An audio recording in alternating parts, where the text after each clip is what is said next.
பிப்ரவரி 5ஆம் தேதி 2020ஆம் ஆண்டு நெய்வேலியில் மாஸ்டர் படத்தின் படப்பிடிப்பு நடைபெற்றுக் கொண்டிருந்தது. திடீரென அங்கு சென்ற வருமான வரித்துறையினர் பிகில் படத்தின் வியாபாரம் தொடர்பாக விசாரிக்க வேண்டும் என்று சொல்லி விஜயை கையோடு அழைத்துக் கொண்டு அவரது பனையூர் வீட்டிற்கு வந்தனர். படப்பிடிப்பில் இருந்த விஜயை வருமான வரித்துறையினர் அழைத்துச் சென்றது பெரும் பரபரப்பை ஏற்படுத்தியது. விடிய விடிய சோதனை நடத்திய பின்னர் விஜய் வீட்டில் பணம் எதுவும் கைப்பற்றப்படவில்லை என வருமான வரித்துறை விளக்கம் அளித்தது. அதனைத் தொடர்ந்து மீண்டும் நெய்வேலியில் நடந்த படப்பிடிப்பில் கலந்து கொண்டார் விஜய். வருமான வரித்துறை சர்ச்சை ஓய்வதற்குள் நெய்வேலி அனல்மின் நிலையத்தில் பாதுகாக்கப்பட்ட பகுதியில் படப்பிடிப்பு நடைபெறுவதாக குற்றம் சாட்டி பாஜக அங்கு போராட்டம் நடத்தியது. அதுவரை சத்தமின்றி நடந்து வந்த படப்பிடிப்பு இந்த சர்ச்சைகளால் வெளிச்சத்திற்கு வந்தது. அதனால் நெய்வேலியில் விஜய் ரசிகர்கள் குவிந்தனர். பிப்ரவரி மாதம் 10ஆம் தேதி தனது ரசிகர்களின் முன் தோன்றிய விஜய் அங்கு நின்று கொண்டிருந்த ஒரு பேருந்தின் மீது ஏறி நின்று ரசிகர்களை நோக்கி கையசைத்து அவர்களை உற்சாகப்படுத்தினார். அப்போது ரசிகர்களுடன் இணைந்து தான் எடுத்த செல்பியை நன்றி நெய்வேலி என்று குறிப்பிட்டு ட்விட்டரில் பதிவிட்டார் விஜய். அன்று கூடிய அந்த கூட்டம் விஜயின் அரசியல் ஆதாயத்திற்கு அடித்தளமாக அமைந்தது. அடுத்த 4 ஆண்டுகளில் அதே பிப்ரவரி மாதத்தில் தனது அரசியல் கட்சி குறித்த அறிவிப்பை வெளியிட்டு அரசியல் பயணத்தை தொடங்கினார் விஜய். என் நெஞ்சில் குடியிருக்கும் தோழர்களே, நம்ம தமிழக வெற்றி கழகத்தின் வழியா உங்களுக்காக உழைக்கணும்னு நான் வரேன். பொதுவாக விஜயின் படங்களில் அவரது அறிமுக காட்சிகள் ரசிகர்களை ஆரவாரப்படுத்தும் வகையில் அசத்தலாக அமைக்கப்பட்டிருக்கும். அவ்வளவு ஏன், அரசியல் வாசம் வீசிய ஆடியோ வெளியீட்டு விழாக்களில் கூட பார்வையாளர்கள் மத்தியில் ஒரு பரபரப்பு சுற்றி சுழன்று கொண்டிருக்கும். ஆனால் தனது அரசியல் வருகையை எந்தவித ஆர்ப்பாட்டமும் இன்றி ஒரு அறிக்கையின் வாயிலாக வெளிப்படுத்தினார் விஜய். 2024ஆம் ஆண்டு ஜனவரி மாதம் 25ஆம் தேதி அன்று சென்னை பனையூரில் உள்ள அலுவலகத்தில் விஜய் மக்கள் இயக்கத்தின் செயற்குழு பொதுக்குழு கூட்டத்தை கூட்டி நிர்வாகிகளுடன் கலந்து ஆலோசித்தார் விஜய். அப்போதே விஜய் புதிய கட்சியை தொடங்கவிருப்பதாகவும் கட்சியின் தலைவராக விஜய் செயல்படுவார் என்றும் தகவல்கள் வெளியாகின. அடுத்த ஒரு வாரத்தில் தளபதி என்று தாங்கள் அழைத்துக் கொண்டிருந்த தமிழ் சினிமாவின் வசூல் சக்கரவர்த்தியை தலைவா என்று அழைப்பதற்கான தருணத்தை உருவாக்கி கொடுத்தார் விஜய். பிப்ரவரி மாதம் 2ஆம் தேதி 2024ஆம் ஆண்டு அன்று டெல்லியில் உள்ள இந்திய தேர்தல் ஆணைய தலைமை அலுவலகத்தில் கட்சியின் பெயரை பதிவு செய்வதற்காக பொதுச் செயலாளர் புஷி ஆனந்த் சென்றிருந்தார். டெல்லியில் கட்சியை பதிவு செய்வதற்கான ஏற்பாடுகள் நடந்து கொண்டிருக்க புதிய கட்சி தொடங்குவது தொடர்பான அறிக்கையை வெளியிட்டார் விஜய். அடுத்த நிமிடம் தமிழக அரசியல் களம் தகிக்க தொடங்கியது. நிர்வாக சீர்கேடுகள், ஊழல், பிளவுவாத அரசியல் ஆகியவற்றை தவிர்த்து முடிந்த வரையில் தமிழக மக்களுக்கு முழுமையாக உதவ வேண்டும் என்பதற்காகவே தமிழக வெற்றி கழகம் தொடங்கப்பட்டுள்ளதாக தெரிவித்தார் விஜய். 2024 நாடாளுமன்ற தேர்தலில் போட்டியிடுவதில்லை என்றும் 2026ஆம் ஆண்டு சட்டமன்ற தேர்தலில் போட்டியிட்டு வெற்றி பெற்று அரசியல் மாற்றத்திற்கு வழிவகுப்பதே தமிழக வெற்றி கழகத்தின் இலக்கு என்றும் குறிப்பிட்டிருந்தார் விஜய். விஜய் கட்சி தொடங்கியதை வரவேற்ற அவரது ரசிகர்கள் பட்டாசு வெடித்தும் கேக் வெட்டியும் கொண்டாட்டத்தில் ஈடுபட்டனர்.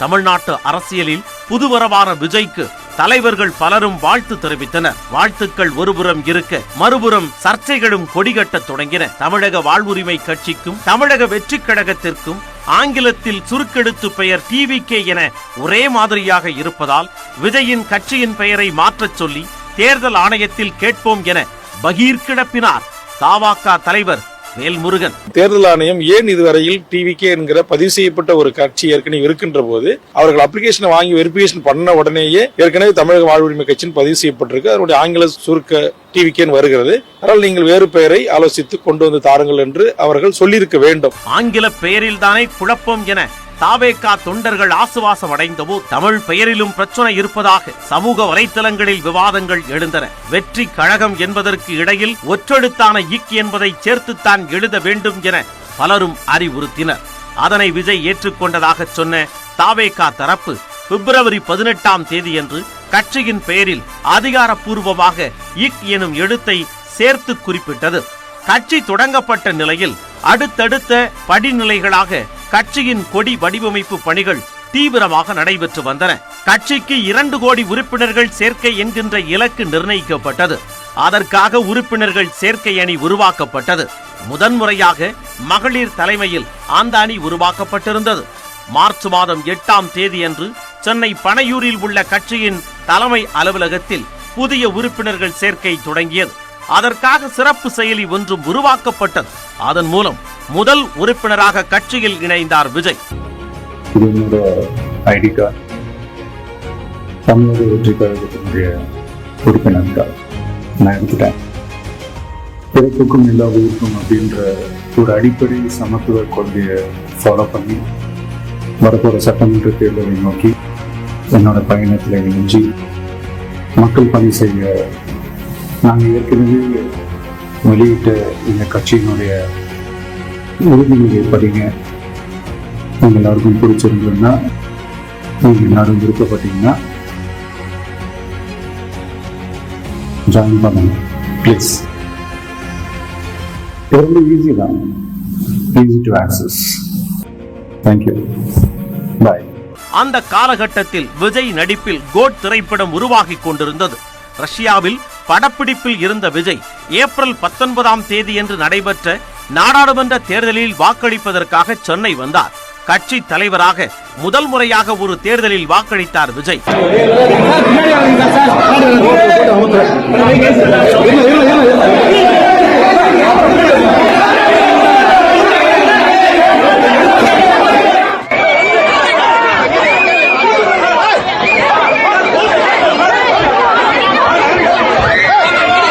ஜூன் மாதம் கள்ளக்குறிச்சி கருணாபுரம் பகுதியில் கள்ளச்சாராயம் குடித்ததால் அடுத்தடுத்து பலர் உயிரிழந்த சம்பவம் தமிழ்நாட்டையே அதிர்ச்சிக்குள்ளாக்கியது.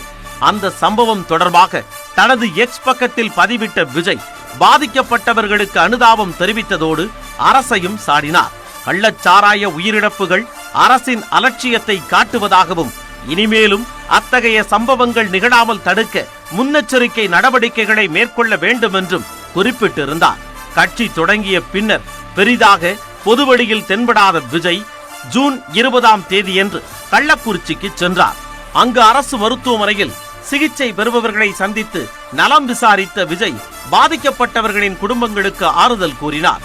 2023ஆம் ஆண்டு 10 மற்றும் 12ஆம் வகுப்பு தேர்வில் தொகுதி வாரியாக முதல் 3 இடங்களை பிடித்த மாணவ மாணவியருக்கு பரிசு வழங்கி அவர்களை கௌரவித்தார் விஜய்.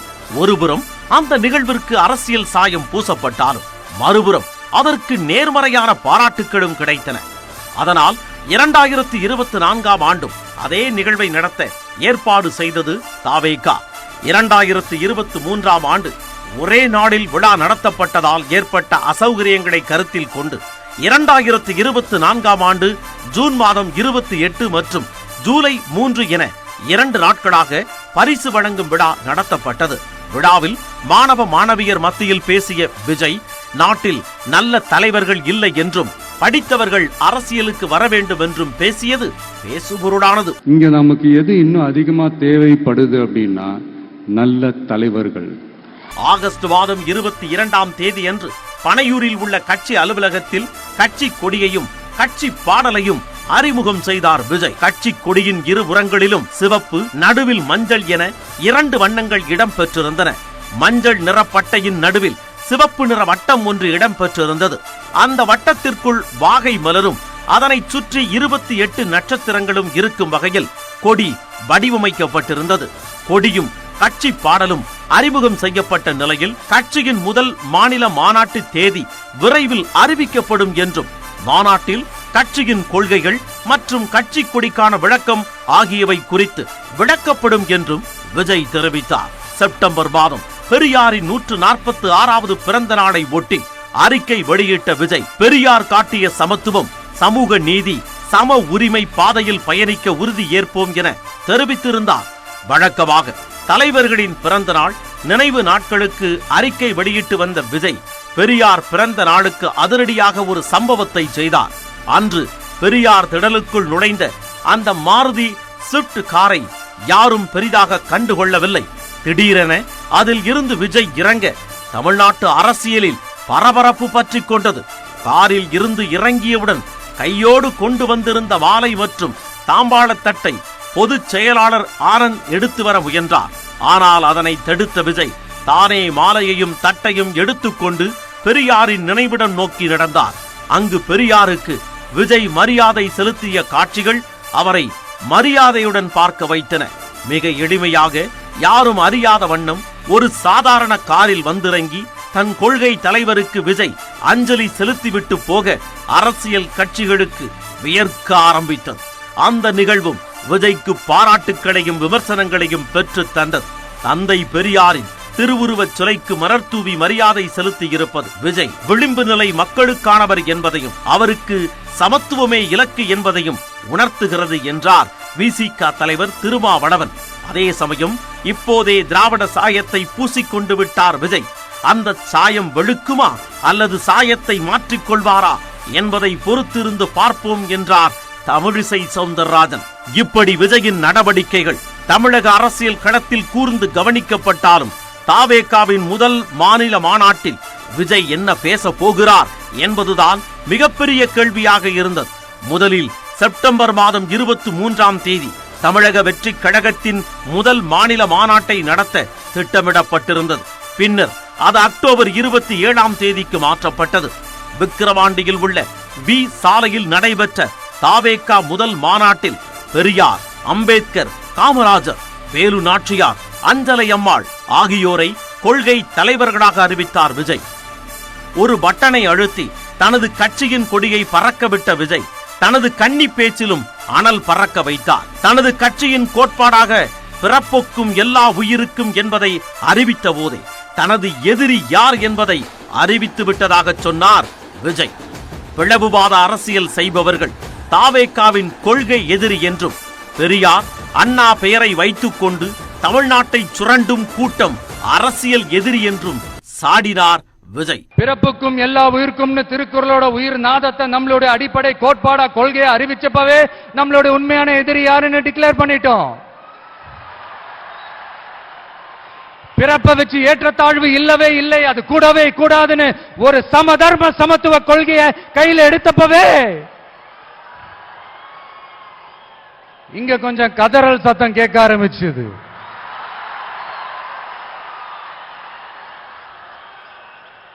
இந்த மாநாட்டில் இப்ப ஓபனா அறிவிச்சதுக்கு அப்புறம் அந்த கதறல் இன்னும் சத்தமா கேட்கும் நினைக்கிறேன். பார்ப்போம். நாட்டையை பாழ்படுத்துற பிளவுவாத அரசியல் செய்யறவங்க தான் தமிழக வெற்றி கழகத்தோட ஒரே முழு முதல் கொள்கை எதிரி, ஐடியாலஜிக்கல் எனிமி. அடுத்து திராவிட மாடல்னு சொல்லிக்கிட்டு தந்தை பெரியார் பேரறிஞர் அண்ணா பேரை வச்சு தமிழ்நாட்டை சுரண்டி கொள்ளையடிக்கிற ஒரு குடும்ப சுயநல கூட்டம் தான் நம்மளோட அடுத்த எதிரி, அரசியல் எதிரி, பொலிட்டிக்கல் எனிமி. 2026ஆம் ஆண்டு தேர்தலில் தனி பெரும்பான்மை கிடைக்கும் என்ற நம்பிக்கை இருந்தாலும் நம்மோடு கூட்டணியில் இருப்போருக்கு ஆட்சி அதிகாரத்தை பகிர்ந்தளிப்போம் என்று கூறி கூட்டணிக்கும் அழைப்பு விடுத்து வைத்தார். நமக்கு எப்பவுமே நம்மள நம்பி வர்றவங்களா அரவணைச்சுத்தானே பழக்கம். அதனால நம்மள நம்பி நம்மளோட களம் காண வர்றவங்களுக்கும் ஆட்சி அதிகாரத்தில் பங்களிப்பு தந்து அதிகார பகிர்வு செய்யப்படும். அதன் பின்னர் நவம்பர் மாத இறுதியில் தமிழ்நாட்டை தாக்கிய பெஞ்சல் புயல் அரசியலிலும் அடைபடையை கொட்டியது. பெஞ்சல் புயலால் பாதிக்கப்பட்ட மக்களுக்கு அரசியல் கட்சி தலைவர்கள் நேரில் சென்று ஆறுதல் கூறி நிவாரண உதவிகளை வழங்கினர். ஆனால் விஜயோ பாதிக்கப்பட்ட மக்களை பனையூரில் உள்ள தனது அலுவலகத்திற்கு வரவழைத்து நிவாரணம் வழங்கினார். பாதிக்கப்பட்ட மக்களுக்கு நேரடியாக சென்று உதவி வழங்காமல் தனது இடத்திற்கு வரவழைத்து வழங்குவதா என சமூக வலைத்தளங்கள் சலசலக்க ஆரம்பித்தன. அப்போது கூட்ட நெரிசலை தவிர்ப்பதற்காக அவ்வாறு நிவாரணம் வழங்கியதாக விளக்கம் அளிக்கப்பட்டது. டிசம்பர் மாத இறுதியில் சென்னையில் அண்ணா பல்கலைக்கழக மாணவி ஒருவர் பாலியல் வன்கொடுமை செய்யப்பட்ட விவகாரம் வெளிச்சத்திற்கு வந்து பூதாகரமாக வெடித்தது. அப்போது அந்த சம்பவம் தொடர்பாக தான் கைப்பட எழுதிய ஒரு கடிதத்தை வெளியிட்டார் விஜய். அன்பு தங்கைகளே என விழித்து தொடங்கப்பட்ட அந்த கடிதத்தில், உங்களுடன் நான் உறுதியாக நிற்பேன், அண்ணனாகவும் அரணாகவும். எனவே எதை பற்றியும் கவலை கொள்ளாமல் கல்வியில் கவனம் செலுத்துங்கள். பாதுகாப்பான தமிழகத்தை படைத்தே தீர்வோம். அதற்கான உத்தரவாதத்தை நாம் அனைவரும் இணைந்தே விரைவில் சாத்தியப்படுத்துவோம் என்று கூறியிருந்தார். விஜய் எழுதிய அந்த கடிதத்தை தமிழ்நாடு முழுவதும் தாவேகா தொண்டர்கள் நகல் எடுத்து பொதுமக்களுக்கு வழங்கினர். அப்படி பல இடங்களில் காவல்துறை அனுமதியின்றி கடிதம் வழங்கிய தாவேகா தொண்டர்களை போலீசார் கைது செய்தனர். சென்னை ராயப்பேட்டை பூக்கடை போன்ற பகுதிகளில் துண்டு பிரசுரத்தை விநியோகித்த தாவேகா தொண்டர்களை போலீசார் கைது செய்து திருமண மண்டபம் ஒன்றில் தங்க வைத்தனர். கைதான தொண்டர்களை பார்க்கச் சென்ற தாவேகா பொதுச் செயலாளர் ஆனந்தும் கைது செய்யப்பட்ட நிலையில் அந்த பகுதியில் பரபரப்பு ஏற்பட்டது. இந்த சூழலில் ஆளுநரை சந்தித்தார் விஜய். அப்போது ஆளுநரிடம் 3 கோரிக்கைகள் அடங்கிய மனுவை அளித்தார். தமிழ்நாட்டில் சட்டம் ஒழுங்கை பாதுகாக்க வேண்டும், அனைத்து இடங்களிலும் பெண்களுக்கான பாதுகாப்பை உறுதி செய்ய உரிய நடவடிக்கை மேற்கொள்ள வேண்டும், புயல் பாதிப்பிற்கு மாநில அரசு கேட்கும் நிவாரணத் தொகையை வழங்க வேண்டும் ஆகிய 3 கோரிக்கைகள் அடங்கிய மனு ஆளுநரிடம் அளிக்கப்பட்டது. அந்த சந்திப்பின் போது கோரிக்கைகளை கேட்டுக்கொண்ட ஆளுநர் அது தொடர்பாக பரிசீலிப்பதாக தெரிவித்ததாக தாவேகா சார்பில் சொல்லப்பட்டது. அந்த காலகட்டத்தில் தமிழக அரசியலில் புயலை கிளப்பிய நிகழ்வு டிசம்பர் மாதம் 6ஆம் தேதி அரங்கேறியது.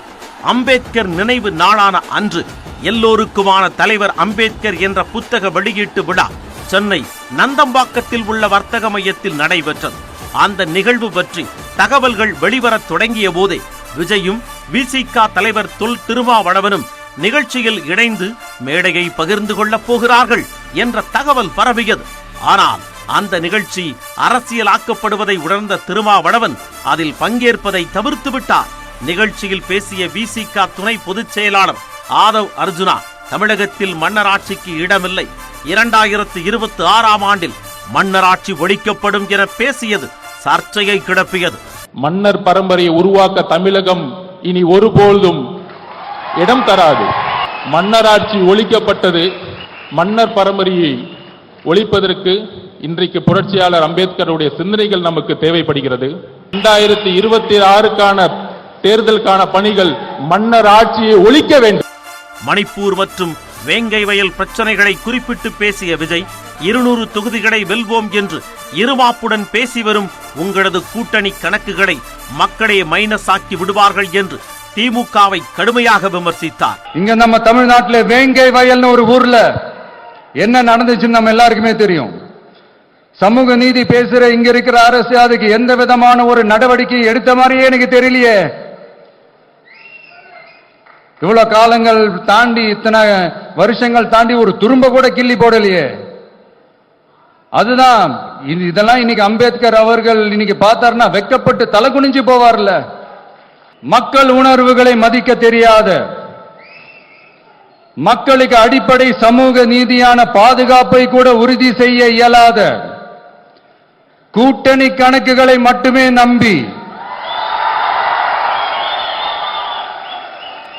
இருமாப்புடன் 200 வெல்வோம்,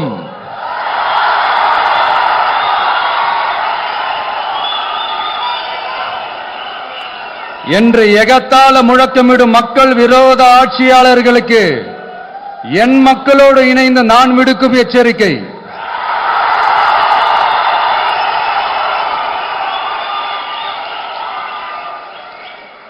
நீங்க உங்களோட சுயநலனுக்காக பல வழிகளில் பாதுகாத்து வரும் உங்கள் கூட்டணி கணக்குகள் அனைத்தும் 2026இல்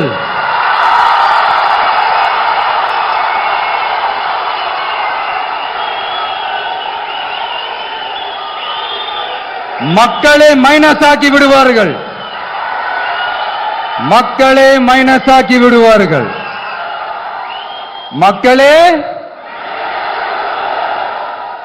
பிப்ரவரி மாதமே கட்சி தொடங்கிய போதும் அதுவரை களத்திற்கு வராத விஜய் முதன்முறையாக பரந்தூருக்கு செல்லவிருப்பதாக தகவல் வெளியானது. பரந்தூரில் அமைக்கப்படவிருக்கும் புதிய விமான நிலையத்திற்கு எதிராக அந்த பகுதியைச் சேர்ந்த மக்கள் கிட்டத்தட்ட 3 ஆண்டுகளாக போராடி வருகின்றனர்.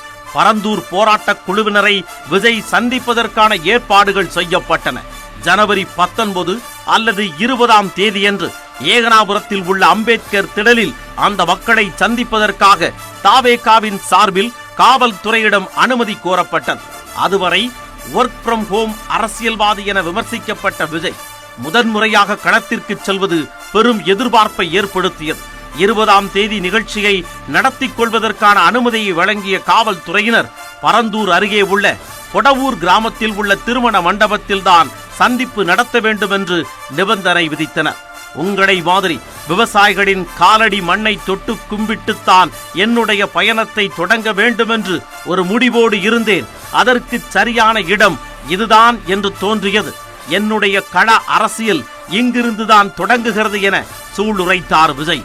தான் வளர்ச்சிக்கு எதிரானவன் அல்ல என்றும் விமான நிலையம் வேண்டாம் என்றும் சொல்லவில்லை, இந்த இடத்தில் வேண்டாம் என்றுதான் சொல்கிறேன் என்றும் தன்னுடைய நிலப்பாட்டை விளக்கி பேசினார் விஜய். உங்கள மாதிரி விவசாயிகளோட காலடி மண்ணை தொட்டு கும்பிட்டுதான் என்னோட பயணத்தை தொடங்கணும்னு ஒரு முடிவோட தான் இருந்தேன். அதுக்கு சரியான இடம் இதுதான் எனக்கு தோணுச்சு. நம்மள ஆண்டுகிட்டு இருக்கிற ஒன்றிய அரசுக்கும் மாநில அரசுக்கும் இங்க நான் சொல்லணும்னு நினைக்கிறேன். நான் இங்க வளர்ச்சிக்கு எதிரானவெல்லாம் கிடையாது. ஏர்போர்ட்டே வரக்கூடாதுன்னு நான் சொல்லல, இந்த இடத்துல வரக்கூடாதுன்னு நான் சொல்றேன். இதை நான் சொல்லலன்னு வைங்களேன், இவன் வளர்ச்சிக்கு எதிரானவன் அப்படி இப்படின்னு சொல்லி ஒரு கதையை கட்டி ஆரம்பிச்சிருவாங்க. மதுரை அரிட்டாப்பட்டி பகுதியில் டங்ஸ்டன் சுரங்கம் அமைப்பதை எதிர்த்து தமிழ்நாடு அரசு ஒரு தீர்மானம் கொண்டு வந்தது. அதை நான் மனப்பூர்வமாக வரவேற்கிறேன். ஆனால் அதே நிலைப்பாட்டை தானே பரந்தூர் பிரச்சனையிலும் எடுக்க வேண்டும் என சாட்டையை சுழற்றிய விஜய், எதிர்க்கட்சியாக இருக்கும் போது 8 வழிச்சாலை திட்டம், காட்டுப்பள்ளி துறைமுகம் போன்ற திட்டங்களை எதிர்த்தீர்கள். எதிர்க்கட்சியாக இருக்கும் போது விவசாயிகளுக்கு ஆதரவு, ஆளுங்கட்சியாக இருக்கும் போது விவசாயிகளுக்கு எதிர்ப்பா என கேட்டு பரபரப்பை கிளப்பினார். நம்ம அரிட்டாப்பட்டி பகுதியில அந்த டங்ஸ்டன் சுரங்கம் அமைக்கிறதை எதிர்த்து தமிழ்நாடு அரசு ஒரு தீர்மானம் ஒன்று கொண்டு வந்தாங்க. அதை நான் மனப்பூர்வமாக வரவேற்கிறேன். ஆனா அதே நிலைப்பாட்டை தானே இங்க நம்ம பரந்தூர் பிரச்சனையிலையும் எடுக்கணும்.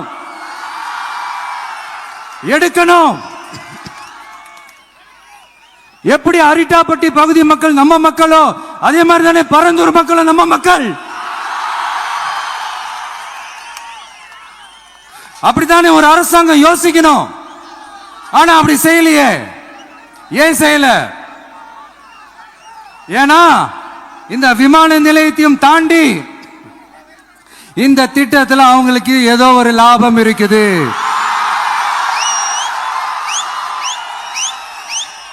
அத நம்ம மக்கள் தெளிவா புரிஞ்சு வச்சிருக்கிறாங்க. நம்மளுடைய ஆட்சியாளர்களுக்கு ஒரு சில கேள்விகள். நீங்க எதிர்கட்சியா இருக்கும் போது 8 வழிச்சாலையை எதிர்த்தீங்க, அந்த காட்டுப்பள்ளி துறைமுகத்தை எடுத்தீங்க. அதே தானே இங்கேயும், அதே நிலைப்பாடு தானே இங்கேயும் எடுக்கணும். அது எப்படி நீங்க எதிர்கட்சியா இருக்கும் போது விவசாயிகளுக்கு ஆதரவு, ஆளுங்கட்சியா இருக்கும் போது விவசாயிகளுக்கு எதிர்ப்பா? இது எனக்கு புரியலையே. இந்த சூழலில்தான் கட்சியின் மாவட்ட செயலாளர்கள் நியமனத்தை தீவிரப்படுத்தினார் விஜய். அதனைத் தொடர்ந்து கட்சியின் அரசியல் வியூக வகுப்பாளராக ஜான் ஆரோக்கியசாமியையும், தேர்தல் பிரச்சார மேலாண்மை பிரிவின் பொதுச் செயலாளராக ஆதவ் அர்ஜுனாவையும், தகவல் தொழில்நுட்பம் மற்றும் சமூக ஊடக பிரிவின் துணை பொதுச் செயலாளராக CTR நிர்மல்குமாரையும், கொள்கை பரப்பு செயலாளராக ராஜ்மோகனையும் நியமித்தார் விஜய்.